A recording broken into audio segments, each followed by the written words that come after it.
Closed doors, I'm a fool for your love.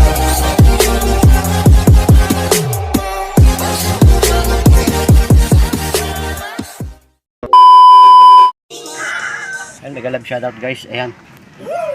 Guys, mega love shoutout. Puntahan ko yung yung saging na tumumba. Tumumba na yung saging ko, yung mga tanim ko yung saging doon sa aking sa aking bakuran. Okay guys. Ha? Bali tinanggal ko na yung mga sanga.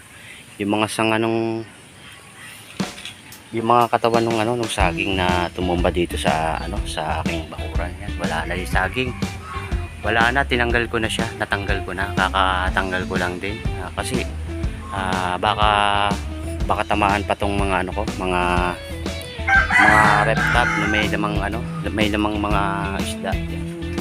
Yan yung dalawa siya. Andun yung isa na saging na ito, bali tinanggal ko na yung mga katawan, inano ko na doon sa kabila. Tinabi ko na doon, tapos ito yung katawan na natira. Yan. Ito yung katawan. Yan. Katawan, kung mapapansin nyo, ang laki-laki ng katawan nyo. Yan, parang nabuwal siya gawa ng ulan. Ang lakas kasi ng ulan kahapon. Buti nga ngayon, huminto na, inagahang punta rito. Yan, medyo tumumba na rin yung isang medyo malaki na, nasabi. Yan, pero meron namang pumapalit na pasibol na tumutubo. Ayan, puntahan natin puntahan ko yung saging na inalis ko na. Tinanggal ko na yung niya, tinanggal ko na sa puno dahil tumumba na. A few moments later. Ito yan. Ayan, ito yung saging nga pala. Yan. Yan, ang haba ng saging, ang haba. Ang lalaki po. Malalaki yan. Yan. Ayan yung saging. Yun, ito yung galing doon sa may malaking katawan na nakatumba doon sa ayun, doon siya galing. Doon siya galing. Yan, tapos ito yung isang saging naman na senyorita yan. Parang senyorita. Yan. Yan, ko lang yan, kakatanggal ko lang yan doon sa kanyang puno dahil tumumba na siya. Nakatumba na siya kasi.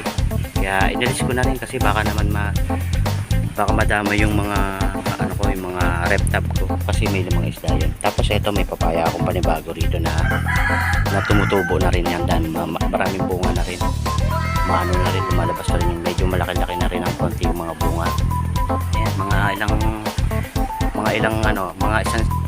dalawang linggo yan, pwede na yan siguro. Ito yung malaki. Ayan, medyo malaki na yan, pwede na siyang gulayin. Naman natin yan kung halimbawa pwede na siyang gulayin. Pag medyo malaki-laki na yan, okay na yun, masarap yan masarap yan gataan.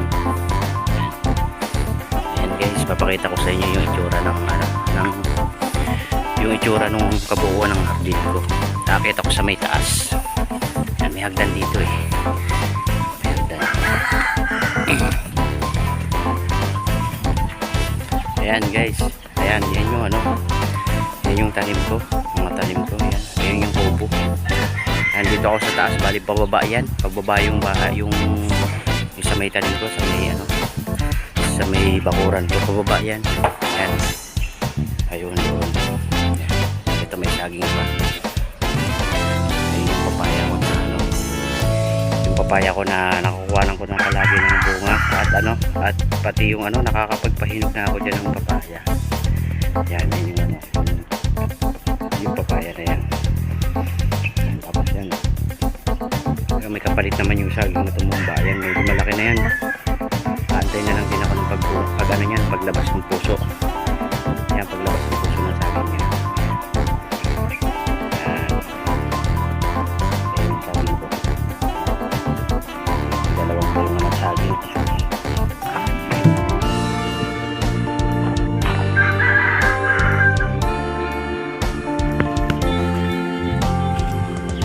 A few moments later. Dito rin malapit yung isda ko na nasa aquarium. Yan, papakita ko sa inyo. Ito. Yan, dyan lang din. Medyo nasa taas itong isda ko. Yan. Ayan sila. Nasa malaking aquarium yan. Yan. Yan na, malaki ang parang ito sila. Nakain ko na yan. Busog na yung mga yan. Yan. Yan yung ano, yan yung King Platinum Balloon Molly yan. Yan. KPBM. Ito tawagin. King Platinum. Eh, yung special yan sila sa akin. Sila lang yung nasa aquarium. Yan. Specialist na yan sa akin. Okay guys. Salamat dahil sila. Tago.